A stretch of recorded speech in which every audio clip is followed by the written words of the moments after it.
ہماری ریاست میں اس وقت انتخابات ہیں۔ آج کی گفتگو کا جو دوسرا حصہ ہے وہ اسی سے متعلق ہے۔ اگلے جمعہ سے پہلے شاید انتخابات ہو جائیں گے جمعرات کو ہمارے پاس۔ پوری ریاست میں ہنگامہ ہے۔ ووٹنگ کا اعلان، الیکشن کا اعلان ہونے سے پہلے سے ہی ہمارے بڑے اکابرین اس بات کی کوشش کر رہے تھے کہ مسلمانوں کا ووٹر آئی ڈی بنے، مسلمان ووٹ کا استعمال کریں۔ یہ فکریں ہمارے بڑوں کی ہیں، سارے علماء کی ہیں، سارے بزرگوں اور اللہ والوں کی ہیں۔ ہمارے سرپرست ہماری ریاست میں ہمارے امیر شریعت حضرت مولانا شاہ جمال الرحمن صاحب دامت برکاتہم نے سب علماء کو جوڑ کر فکریں کی، محنتیں کی، اضلاع میں سب جگہ، اور اس کا مقصد یہ تھا کہ مسلمان اپنے کاغذات بنائیں اور مسلمان اپنے ووٹ کا 100% استعمال کریں۔ مسلمان کو یہ کام کرنا ضروری ہے، کیونکہ ملک کے بہت سے حصوں میں ایسے امیدوار جو نفرت پھیلانے والے ہیں، جو ملک کے لیے نقصان دہ ہیں، وہ صرف اس وجہ سے کامیاب ہو گئے کہ اچھے لوگوں نے اپنے ووٹ کا استعمال نہیں کیا۔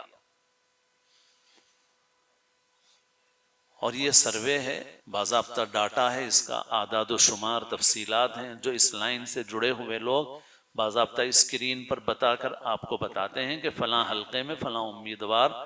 جو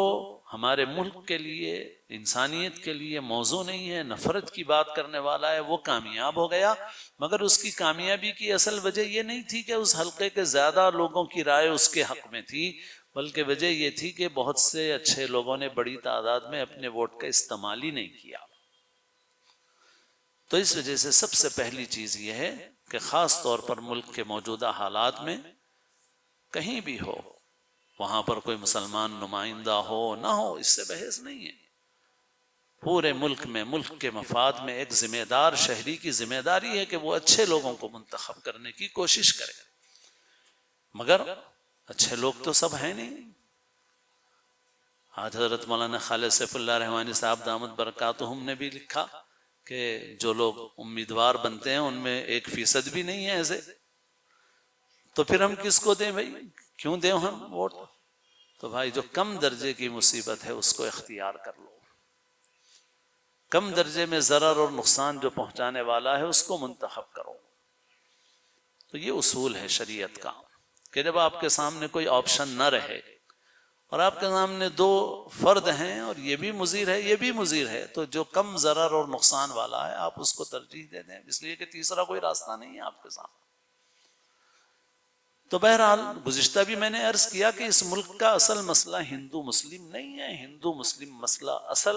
اس لیے ابھارا گیا ہے تاکہ اس ملک کے اصل مسائل پہ پردہ ڈالا جا سکے۔ تو اس لیے ہر جگہ کے مسلمان کو اور ہر ملک کے ہر شہری کو، چاہے وہ مسلمان ہو یا نہ ہو، سب کو یہ چاہیے کہ ایک ذمہ دار شہری ہونے کی حیثیت سے اپنے ووٹ کا استعمال کریں۔ تو ہم سب کو اس کا اہتمام کرنا ہے۔ اور اس مہم کے دوران بھی جہاں جاتے تھے ہر جگہ یہ سوال پیدا ہوتا تھا کہ ووٹ کس کو ڈالیں، اور یہ ایک ایسا سوال ہے جو یہاں پر ہی نہیں پورے ملک میں اور تقریباً ہر انتخابات میں، ہر جگہ کے انتخابات میں یہ مسلمانوں کے لیے بڑا نازک سوال ہوتا ہے۔ گزشتہ میں نے عرض کیا تھا کہ یہ ہماری شامت اعمال ہے کہ جس کی وجہ سے یہ صورتحال ہے، ہم متفق نہیں ہو پاتے، اور یہ ایک جگہ کا نہیں ہے، ہر جگہ کا ہے، اور اس اختلاف اور انتشار سے ہمیں بہت نقصان ہوا ہے، بہت سی جگہوں پر ہوا ہے نقصان۔ اللہ تعالیٰ امت کی حفاظت فرمائے۔ ہماری ریاست میں ووٹ کس کو دیں؟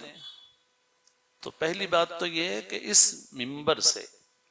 ہمارا کام کسی پارٹی یا کسی فرد کی تائید اور مخالفت نہیں ہے،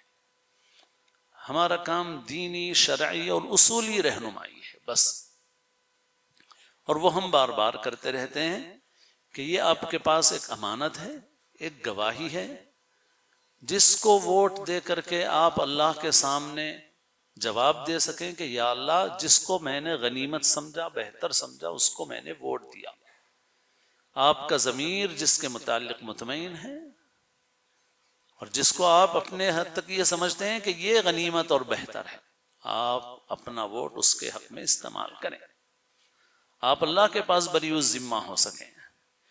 کسی کی دشمنی کی وجہ سے، کسی کی دوستی کی وجہ سے، پیسے کی وجہ سے، لالچ کی وجہ سے،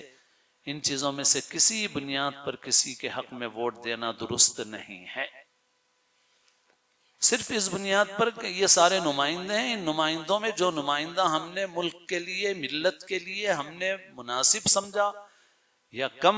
درجے کا ضرر والا سمجھا، ہم نے اس کو منتخب کیا، اللہ کے پاس یہ جواب دے سکیں، کیونکہ یہ آپ کی ذمہ داری ہے اور اس کا شرعی طور پر آپ سے اس کا سوال ہو سکتا ہے۔ تو اس وجہ سے یہ اصولی اور بنیادی بات ہے۔ باقی ہمارے ملک کے جو حالات ہیں ان میں اصولی طور پر ہم سب یہ چاہتے ہیں کہ جو فرقہ پرست اور نفرت پھیلانے والی طاقتیں ہیں ان کو اقتدار نہ ملے، باقی اس کے علاوہ ہمیں کسی سے کچھ لینا دینا نہیں۔ ہم خوشامد نہیں چاہتے، چاپلوسی نہیں چاہتے، ہم چاہتے ہیں امن اور انصاف، دستور کے مطابق یہ ملک چلے، امن باقی رہے، سب کے ساتھ انصاف کا معاملہ کیا جائے، باقی ہمارا کسی سے کچھ لینا دینا نہیں۔ ہم اس ریاست میں ہم لوگوں کی بڑی کوشش، فکر رہی سب کی، سارے ہی علماء کی خاص طور پر، باقی ہر طبقے کے لوگوں کی بھی فکر رہی، لیکن علماء اپنی خاص حیثیت کی وجہ سے علماء بھی بہت فکر مند رہے کہ بھئی اس ریاست میں مسلمان متحد ہو کر کسی ایک پارٹی کو ووٹ دیں تاکہ جو فرقہ پرست طاقتیں ہیں ان کو اقتدار نہ ملے۔ لیکن بہت کچھ چاہتے ہوئے بھی صورتحال ایسی بنی ہے کہ مسلمانوں کی رائے تقسیم ہو گئی ہے اور مسلمانوں کے بعض معتبر اداروں نے اپنی تائیدیں الگ الگ کر دی ہیں۔ بہرحال یہ صورتحال دیکھ کر ہم لوگوں کو بھی کافی تکلیف ہے، فکر ہے، کمیاں تو ہیں ہر طرف ہیں، نقائص تو ہر طرف ہے، مگر ہم کو بس اس بات کی فکر ہے کہ کہیں ایسا نہ ہو کہ اس انتشار اور تقسیم کے نتیجے میں فرقہ پرست طاقتوں کو قوت حاصل ہو جائے۔ اور ہم دیکھ بھی رہے ہیں ملک ہماری ریاست میں کہ ایسا محسوس ہو رہا ہے کہ جو جس درجے کی بھی سیکولر ہیں پارٹیاں، وہ پارٹیاں بس انہی کی لڑائی چل رہی ہے، اور اس سے پہلے کہ کئی انتخابات میں ایسا ہو چکا ہے کہ بعض لوگوں نے کامیابی اس لیے نہیں حاصل کی کہ ان کو ووٹ زیادہ ملے، صرف 35% ووٹ کی بنیاد پر ان کو حکومت مل گئی، کیونکہ باقی لوگوں کے ووٹ تقسیم ہو گئے تھے، ووٹ تقسیم ہو گئے تھے۔ بہرحال نازک ہے صورتحال، پیچیدہ ہے صورتحال۔ ہماری بہت خواہش تھی، فکریں تھیں علماء کرام کی کہ بھائی مسلمان متحد ہو کر کے کسی ایک پارٹی کے لیے اس طرح سے ووٹ کا استعمال کریں کہ فرقہ پرست طاقتوں کو یہاں قدم جمانے کا موقع نہ ملے، لیکن بہرحال اللہ کی مشیت ہے، اللہ کی حکمت ہے، اللہ کا تکوینی نظام ہے، اللہ تعالیٰ ہی جانتے ہیں کیا ہے۔ ہمیں توبہ استغفار کرنا ہے، اللہ سے رجوع اختیار کرنا ہے۔ رہے ہمارے مسلمان نمائندے، تو چونکہ پورے ملک میں ان ایوانوں میں مسلمانوں کی نمائندگی ان کی آبادی کے اعتبار سے جتنا ہونا چاہیے اس سے بہت ہی کم ہے، لہذا ہم ہندو مسلم کی اصطلاح میں نہیں سوچتے، مگر اتنی بڑی تعداد اس ملک میں ہے تو مسلمانوں کی نمائندگی ہونی چاہیے۔ تو اس لیے جو مسلمان نمائندے ہیں ان کی باوجود کمیوں اور کوتاہیوں کے، باوجود ان سے شکوے شکایتوں کے، ہمارے لیے مناسب یہ ہے کہ ہم اس مسلمانوں کی اس نمائندگی کو باقی رکھیں۔ یہ ملک کے حق میں، ملت کے حق میں یہ مفید اور مناسب ہے، اس وجہ سے ان کو تقویت پہنچانا چاہیے تاکہ ملت کا کوئی تو نمائندگی کرنے والا رہے۔ اتنی بڑی مسلمانوں کی 20 کروڑ سے زیادہ آبادی ہے اور اسمبلیوں میں، پارلیمنٹ میں، سب جگہ پر ہماری نمائندگی کرنے والے چند ہی لوگ ہیں، اور اگر یہ چند لوگ بھی نہیں رہے تو پھر وہ جیسے بھی ہیں، چاہے ان سے ہمیں کچھ شکایتیں ہوں، کچھ ہوں، لیکن اگر یہ بھی نہیں رہے تو پھر کون نمائندگی کرنے والا رہے گا مسلمانوں کی؟ تو بہرحال پوری ریاست میں بھی اپنے اپنے حلقوں میں فکر کریں، اللہ کی طرف رجوع اختیار کریں، اور اس بات کی کوشش کریں کہ ہم متحدہ طور پر اپنے ووٹ کا ان لوگوں کے لیے استعمال کریں جو اس ملک میں امن اور انصاف کی بات کرتے ہیں۔ اپنے گناہوں پر توبہ استغفار کریں، اللہ کی طرف رجوع اختیار کریں۔ اللہ تعالیٰ مجھے بھی کہنے سننے سے زیادہ عمل کی توفیق نصیب فرمائے۔ اللہ تعالیٰ پوری امت کی ہر طرح سے حفاظت فرمائے، ہم سب کو اسلام کی زندگی اور اپنے اپنے وقت پر حسن خاتمہ نصیب فرمائے۔